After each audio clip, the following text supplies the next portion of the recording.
All right. Haven't made a video in a while because I've been working full butt, but we're back, and God, my face looks really red. I don't know why, but whatever. Jackie, you know why? Nope. But me and Jackie are happy to be here. Second moto from Latvia, 250 MX2 MXGP race. I'm not gonna lie, I had a freaking awesome race. But you know what? I wanted to talk about pro motocross in the United States and why some of these riders are better than some of the other riders. I raced motocross back in the 70s and 80s. As a local amateur, expert. I did well. And when I was 18, I went in the Navy, so that was the end of my career. But I went into bicycle racing and worked as a pro mechanic. I've worked with some national champions here in the States. I actually live over in Europe. I had my own team over in Europe. I've worked with a lot of guys and riders, from people that never rode to, like I said, champions. And I've always been interested in why the best guys are the way they are.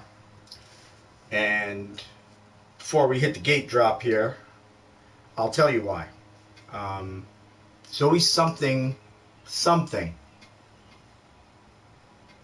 about the top guys. Very rarely will you see a champion in any sport that doesn't have a little flaw in their character.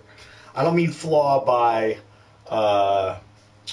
something bad, but there's always a little something, a little extra edge, competitiveness. So let's get this moto underway from Latvia, and I'll try and break down what I think is going on in pro motocross today. So here we go. The gate drop for me though. Had a decent start, and I was like, I'm cut on the inside, and I went too far, and I took it easy, but, you know, I got right back on it, and right into the lead, so, but, you know, in pro motocross, and in any sport, you got guys out there that they just want to win, and they're good enough to win, and they don't need to be told how to win. You know, they might get some coaching or some training tips, but they really don't need much. And I'll tell you right now, that one guy is Jet Lawrence. You watch the way that guy rides and how smooth he is. Notice I did the double there. You notice how smooth he is on that four-stroke through the ruts, how he just flows. His brother Hunter is good too, but not as smooth. He doesn't... Hunter struggles a little bit and rides a little over his head to keep up with Jet. James Stewart was saying the same thing. He doesn't look as comfortable going that fast, and he's right. But yeah, Jet Lawrence, young guy, and another thing that I really believe, as these guys come after me, another thing I believe is his personality comes into it. Like, that kid's a killer. He's a cool dude. He's really fun, obviously, until they started giving him media training. He's not allowed to talk about donuts or having a good time anymore, which is BS in every sport, by the way. But he's legit, and he's young. He's single. Okay, he's not married. Doesn't have a wife at home. You know, he doesn't have the burden of entertaining his girlfriend when he's on the bike or he's away from home. That is a big factor. You see guys, these other guys that have kids, that have wives, you know, they have a life outside motocross, and they're still fast, but it is very rare that a guy who has all that is going to be number one. It's rare. It's very rare. Not very rare, but it's rare. You don't see that because they need to get a contract. The biggest thing in sports, and you can talk to any guy. Whoa, I almost went over the bars there. The biggest thing in any sport is making sure that you have a contract the next year, especially if you're married and have kids, okay? I guarantee you this, Jet Lawrence doesn't worry about getting a contract because he knows he's fast. He's going to be fast. It doesn't matter what bike you put him on, that guy's going to frickin' be up there, you know? No doubt about it. And it doesn't matter. If he doesn't get a contract, fine. Somebody will give him money to go out there and race. So he doesn't have those same things sitting in his head when he's getting on a plane to fly to his race, leaving his wife and kids. Oh, the water heater wasn't working right. No, I don't want my wife cutting the grass. Like, you start putting all that stuff in your head, I'm flat out telling you, flat out, it affects how fast they go, okay? You can't summon up the demon to ride over and above and beyond what you're capable of if you're worried about people back home, okay? It's the nature of the beast. And there have been guys who've been able to do it because they were just so goddamn fast. Well, nobody else out there is going as fast as Jet Lawrence. His brother's pretty close, but he got a girlfriend, moved in with her, okay? He's much more mature, he's very calculated, he's very smart, but he's not going to risk his factory ride with Honda for nothing. As much as he wants to beat his brother in that sibling rivalry, he's not going to risk it, okay? Next guy, Chase Sexton, okay? Different personality. I think Chase Sexton is super fast. He could stay up there with him, but he's the kind of guy, I believe, that, man, he needs to get kicked in the ass. He needs to overtrain so he doesn't get tired, so he doesn't make mistakes, because he makes a lot of mistakes, okay? But when he's fast, okay?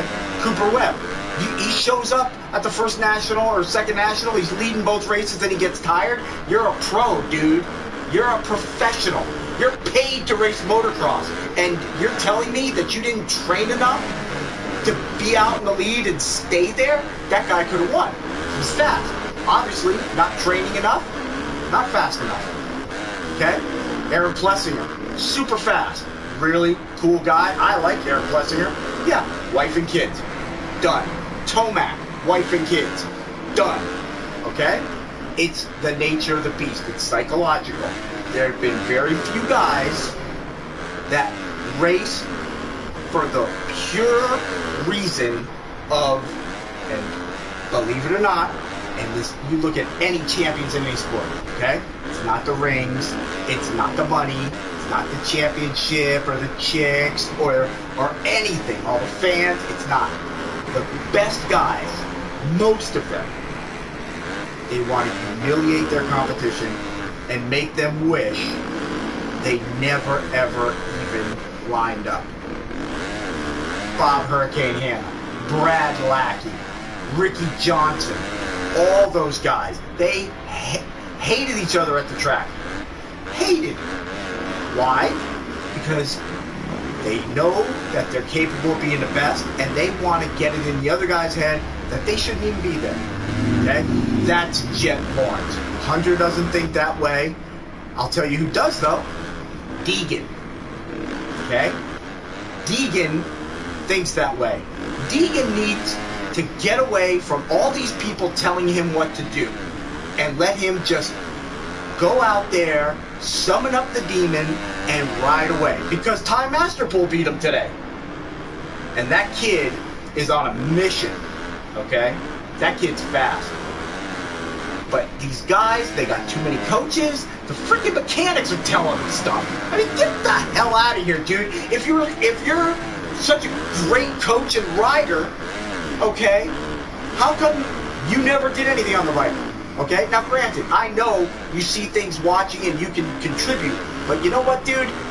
If you were never a champion, don't pretend like you know what's best. You can make suggestions. You can be there and be helpful. But unless you've won the big one, guess what, bro? You know, but everybody's got something to contribute. But these guys, a lot of them, I almost blew it there, they have too many guys telling them what to do. PR agents, mechanics, team managers, the higher-ups in Japan, other riders. You know what, dude? Stay the F away from the riders, okay? In bicycle racing, okay? You know, when the guys are training and you're together after the races, whatever, you know, somewhere, yeah, you can have conversations about, you know, what's this and what's that. But you know what? It doesn't change anything. They might take it into consideration and see things a little differently, but the moment you tell somebody, hey, this is what you need to do, you're way out of your element, okay? There's a reason Jeff Lawrence wins races, all of them. There's a reason Ricky Carmichael wins races, all of them. James Stewart, okay? He was a different case, but take Carmichael. He wanted to humiliate every single guy out there, just like Jet Lawrence. He trained harder. He was focused. He stayed away from people. Dude, these guys go to these training camps and these goat farms, and you get these guys that don't ride telling them what to do on the track. Get the hell out of here, bro. You can talk about conditioning, but once you're in shape, you're in shape. You don't need to beat yourself into the ground every frickin' day. Once you're there, all you need to do is maintain and stay there and just focus on going fast. Plain and simple. Too many cooks in the kitchen spoil the soup. Too many coaches, too many people telling riders what to do. Wives, kids, family, BS, dude. You either got it or you don't. That's the truth. You don't believe it? Hey, go look at the guys. Go look at who's married. Go look at who's only riding for a contract to get their paycheck. Because they know they lose that paycheck, dude. What other team's going to sign them? How many years did Cian Cerullo ride without doing anything? And just, can you appreciate the lead that I got right here? I mean, let's, you know, legit lighten the candles. But it's true. It's always the same. And the worst part about sports today is you very rarely get a guy who's interviewed who's going to tell you the truth, because their contract won't let them, the media training won't let them. You know, these jit bags on swap moto and all this stuff. I mean, yeah, it's entertaining, and they do know about racing. I'm not going to say they don't, but I'm not going to sugarcoat it. It's fucking candy ass freaking interviews and stuff like that. You want to advance the sport? You want Americans, or whatever country you're from, you want your riders to get on top? Okay, those guys need to hear the real reasons why guys are going fast. Aside from ability, training, having good equipment, you know, support, okay? There's more.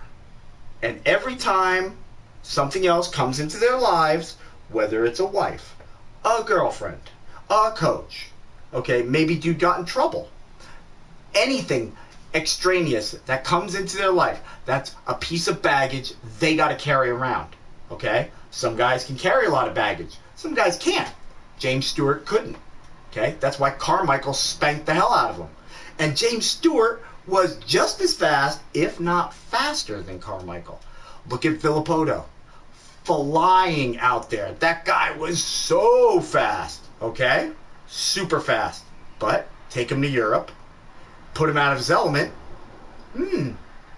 Wonder what baggage he was carrying over there. I don't know if he was married at the time.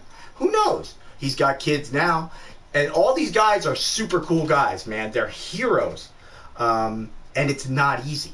It is so hard in any professional sport to be the best. But look at Michael Jordan. The only thing you wanted to do was humiliate you. You never talked trash to Michael Jordan. You didn't write a bad article about him. You never said anything to that guy that wasn't true or he couldn't do. Because why? He would punish you. Larry Bird, same thing. Not true of today's players. Okay? Not true. It's a more friendly atmosphere, more participation, fan friendly. Got to make sure the fans like you, blah blah blah, and all this BS. Okay, if you're the kind of guy who, when you get to the field or the track or the arena and you got your game face on, they're gonna write articles about that you're a bad person because you're not friendly.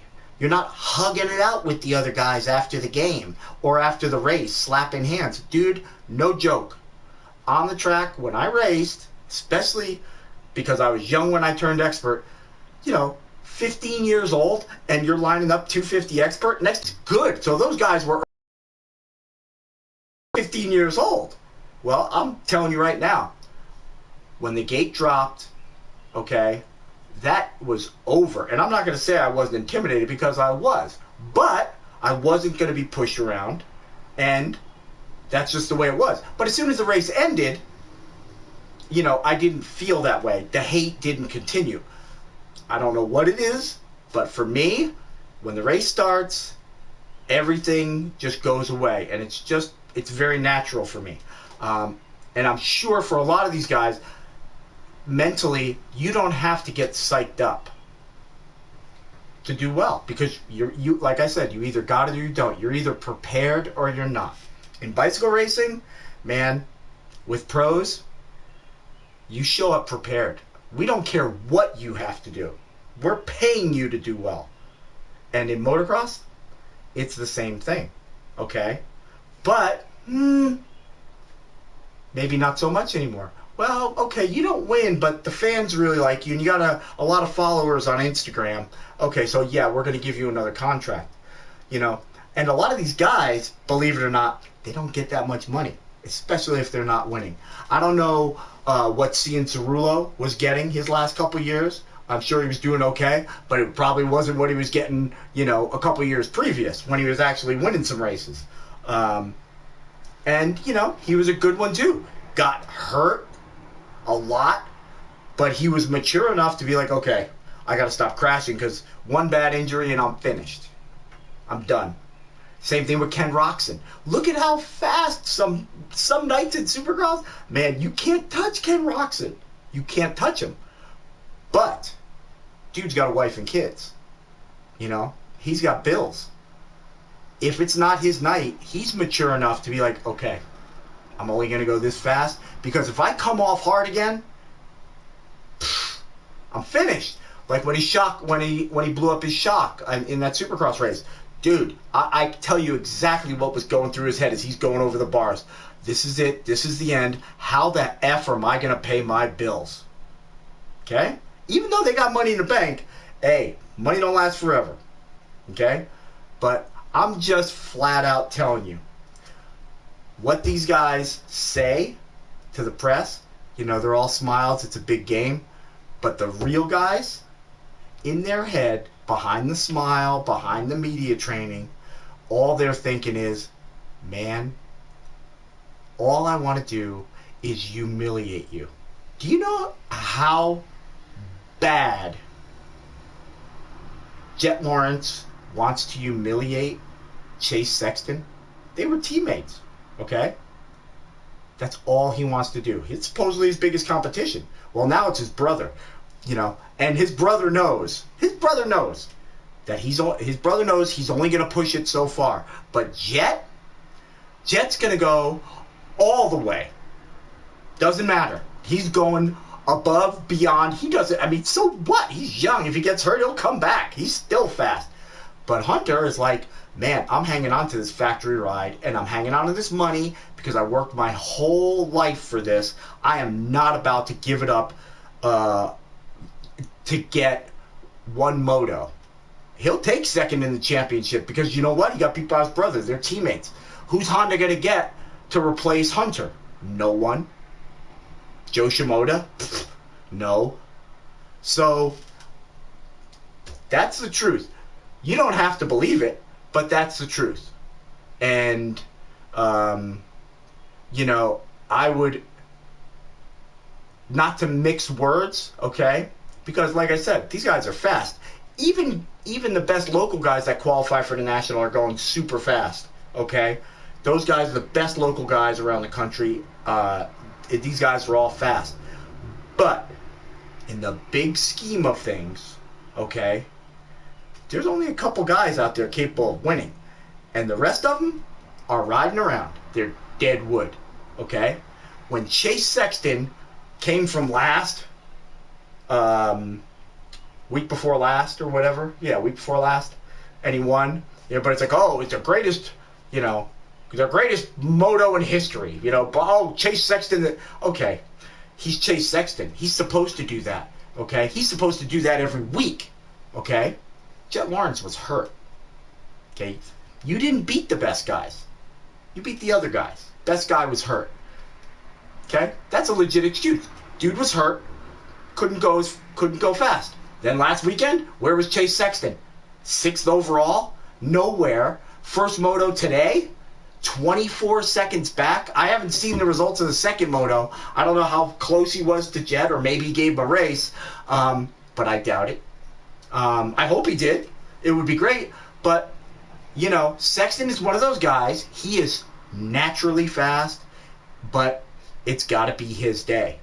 Jet Lawrence, it doesn't have to be his day. Every day's Jet Lawrence's day. That's how good Jet Lawrence is. That's how good Ricky Carmichael was. That's how good Jeremy McGrath is. You know what I mean? Like, it doesn't have to be their day. Their talent carries them. Other guys don't have that.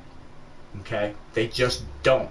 And just looking at Deegan on the podium, that kid's taller. He's more mature. He's leaning out. You can see it in his face. I just would like to see him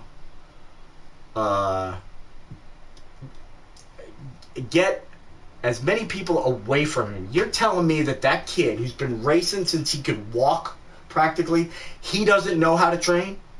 What are you going to tell him to make him go faster? Nothing.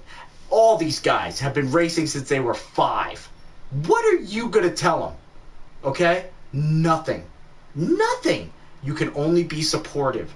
And whatever type of personality they have, you got to just let them go. Keep them out of trouble.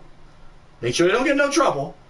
But let them run wild. Because for a lot of guys, running wild is what drives them. I'll give you a perfect example. Ron Lachine. Okay? You ask anybody, he was faster than everyone. Partied too hard. Okay? Dennis Rodman. Freaking absolute nut. Okay? Out there partying hard night before games and stuff. Who worked harder? Nobody. Dennis Rodman. He showed up. Who was better? No one. Okay? Let them be themselves. Leave them alone. Okay? They need your help, they'll ask. Trust me. But there's nothing these coaches are going to do to push these guys to go any faster. Fast is fast. You either got it or you don't. And to be honest, I don't need some freaking guy at some goat farm yelling at me from the side of the track who's never even won a national telling me I need to go harder. You know what, dude? Eat shit. I don't need that. All I need is, if you're going to be there, collect some data from my training. Let me know where I'm fast or slow. You know what I mean? I don't need to do more reps. Okay? I don't. You either got it or you don't. What do you think Tiger Woods thought all those years, all those tournaments that he won? Okay? Why? What drove him? He wanted to humiliate and demolish the competition. Think about it. All right? But meanwhile, hey, that was a great second moto. Probably, I don't know how many people watch it, but it was hard. I don't know what the overall was, because I didn't look at the overall. There's my teammate Fernandez in second. Tom Vial finished way back. I might have got the overall. I might have. Let's see. Let's see if I got the overall. Yeah! 4-1. Nice. Yeah, buddy. Nice job, buddy. We'll see you next time.